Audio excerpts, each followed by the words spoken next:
This is the second video to the Chapter 9 review homework packet, and if you look at the second page of your packet, you actually have the whole page is a ton of problems, and it just says solve. Solve using any method that you would prefer, and when necessary, round to the nearest hundredth. And I just kind of want to review with you really quickly why I'm going to pick each method, and I'm going to use that flowchart that we did during class, so I'm going to show you that real quick. So before I start any of these problems, I'm going to make sure that I have standard form. So I'm going to make sure that I have my square term, my linear term, my constant term in order set equal to 0. And it doesn't matter if your 0 is on this side or this side. Then second, I'm going to see if I can factor easily. And I say the word easily because if it's not easy, I'm going to try something else. So if it is easy to factor, we're going to factor. Then to solve, set each factor equal to 0 and solve for x. If I have standard form, so up here I have this standard form, and I am missing the middle linear term, so let's say there's a square term and a number term, but no middle term, then I would do what is called a square root method. So I would isolate my x squared, so I would move my constant to the other side, I would apply the square root symbol, and I would just say what my answer would be. I just would need to not forget my plus and minus sign after I apply a square root. The next option would be if you cannot factor easily, so if your b term is not missing, and if I have an a that is 1 and my middle term is an even, I can do completing the square. And then there's actually 6 steps to this in your notebook, so if you want to review that section, you can really quickly go back to your notebook. The 6 steps are on page, I have to actually double check because I can't remember. Let's see here.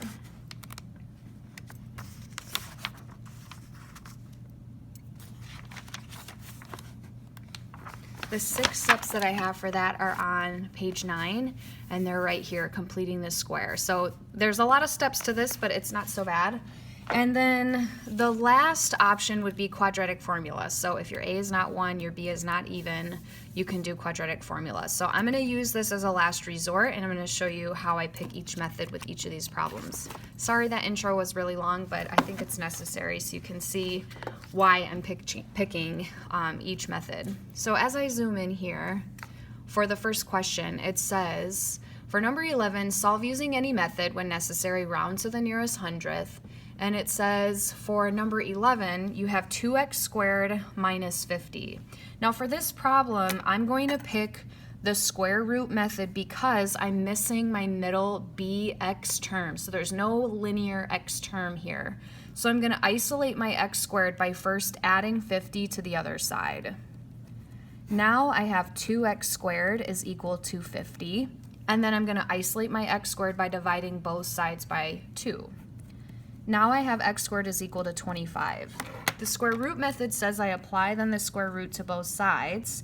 Don't forget that when you apply the square root, you have to also apply plus and minus to your answer. The square root of 25 is 5. Just don't forget that plus and minus sign. The square root of x squared is x, and these would be my 2 solutions, both 5 and negative 5. For number 12, you have a half and then a quantity, x minus 3 squared, plus 6 is equal to 31.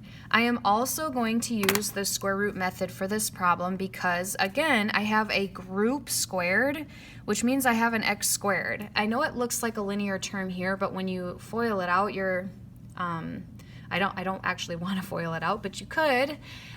It would be easier to just isolate your group and then kind of like what we did over here, apply the square root to both sides. First, start by subtracting 6 on both sides. Then you have a half times your group is equal to 25.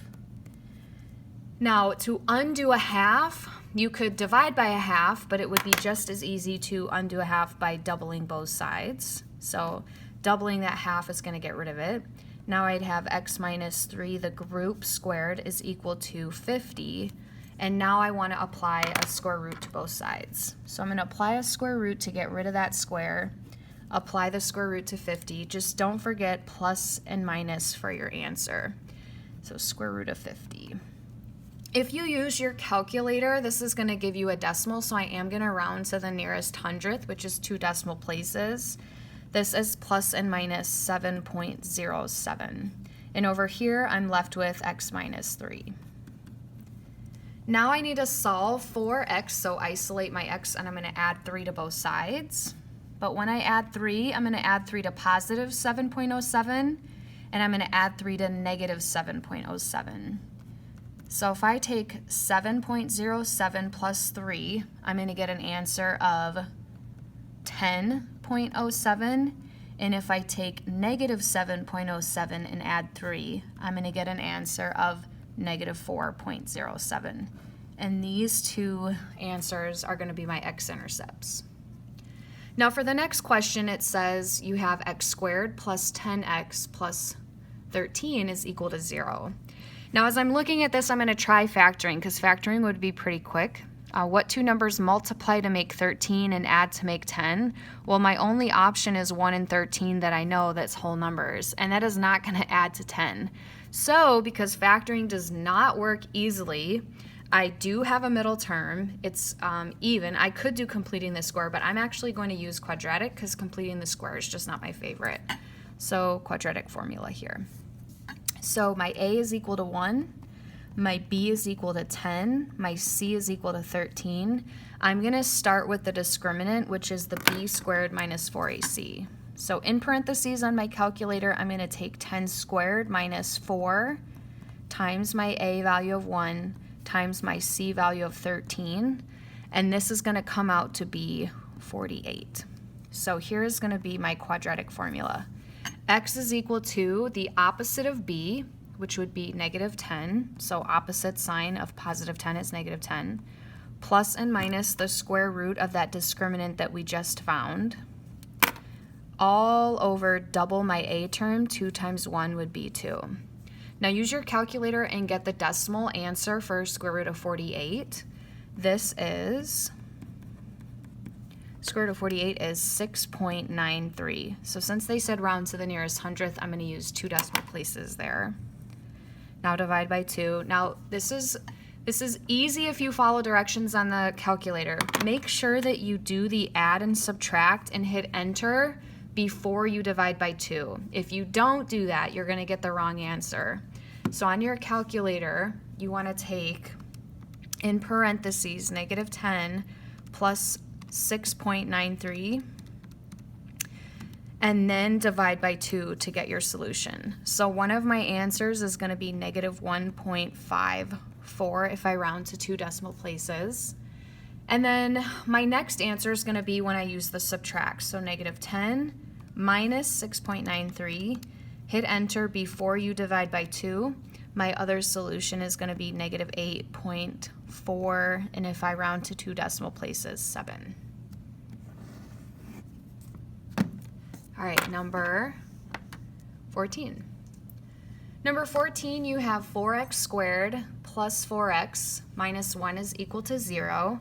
And as I'm looking at this, I would say, gosh, with a 4x squared and a negative 1, whenever I see a number out front, I automatically say to myself, that is not easy to factor. So I am not going to use factoring on this. And then because I am not missing my middle term, I am not going to do completing the square. Even though that and because my a is not 1, I am not going to do my completing the square even though b is even because my lead is not 1. So quadratic formula, here we go. So quadratic formula for this one would be an a value of 4, a b value of 4, and a c value of negative 1. And now I'm going to start with my discriminant. So b squared, or 4 squared, minus the number 4 times an a value of 4 times a c value of negative 1. On the calculator, this is going to give you an answer of 32.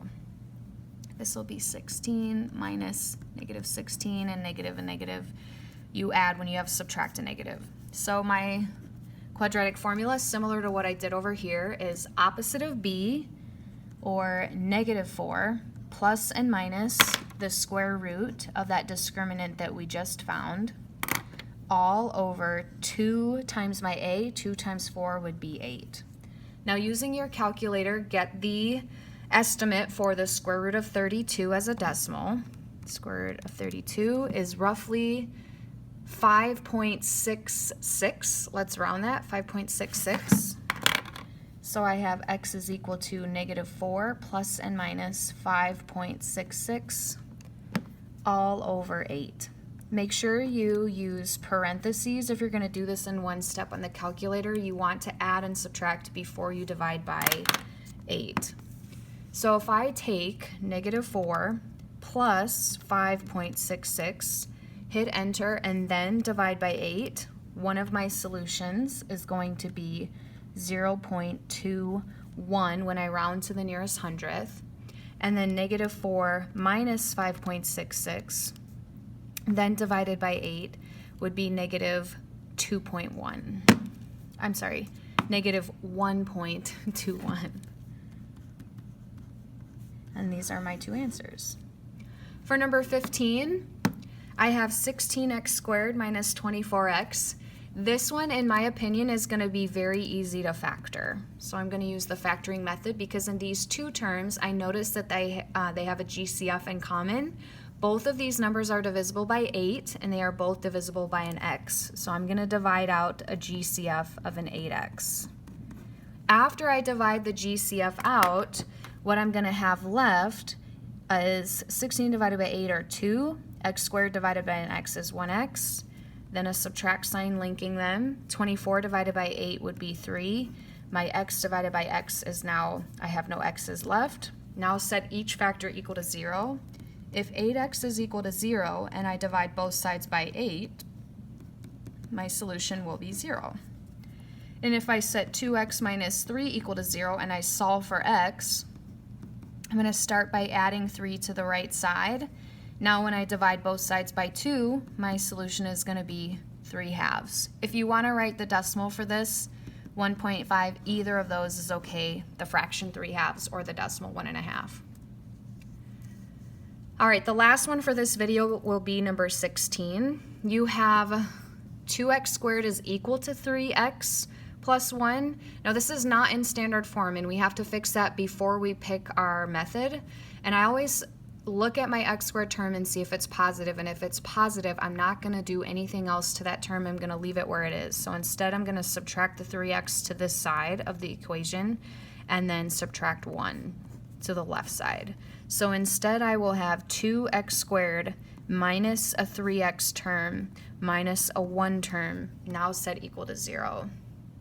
As I'm looking at this, I see that I have a front number of 2, so factoring for me, in my opinion, would not be easy.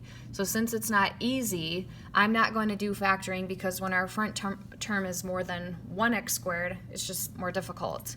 Then for my square root method, we said, are you missing the b? Well, no, so then I'm going to try something else. Is my a equal to 1? No, so I'm going to do quadratic formula. So quadratic formula for this, my a here is equal to 2, my b is equal to -3, and my c is equal to -1. I'm going to take my b squared, which is -3 squared, minus the number 4 times my a of 2 times my c value of -1. And when I type this out on the calculator, I'm going to get a discriminant of 17. It's positive. I'm going to get two solutions. Let's find out what they are. X is equal to, in my quadratic formula, opposite of b. My b is -3, so opposite of that would be a +3. Then plus and minus the square root of the discriminant we just found, 17. All divided by double my a. If my a is 2 and I double it, I'd get 4. Use your calculator and estimate the square root of 17. So instead, I'm going to use the decimal for that is 4.12 rounded. So 3 plus and minus 4.12 and then divided by 4. Now, I'm going to take and add and subtract the top before I divide by 4 to get my two solutions. So I'm going to take 3 plus 4.12, hit enter, and then divide by 4. One of my solutions is 1.78. Now I'm going to do my subtract answer, so 3 minus the 4.12 then divide by 4 after you hit enter, my second solution would be 0.28, and this answer is a negative x-intercept. Go ahead and check out the next video for problems 17 through 22.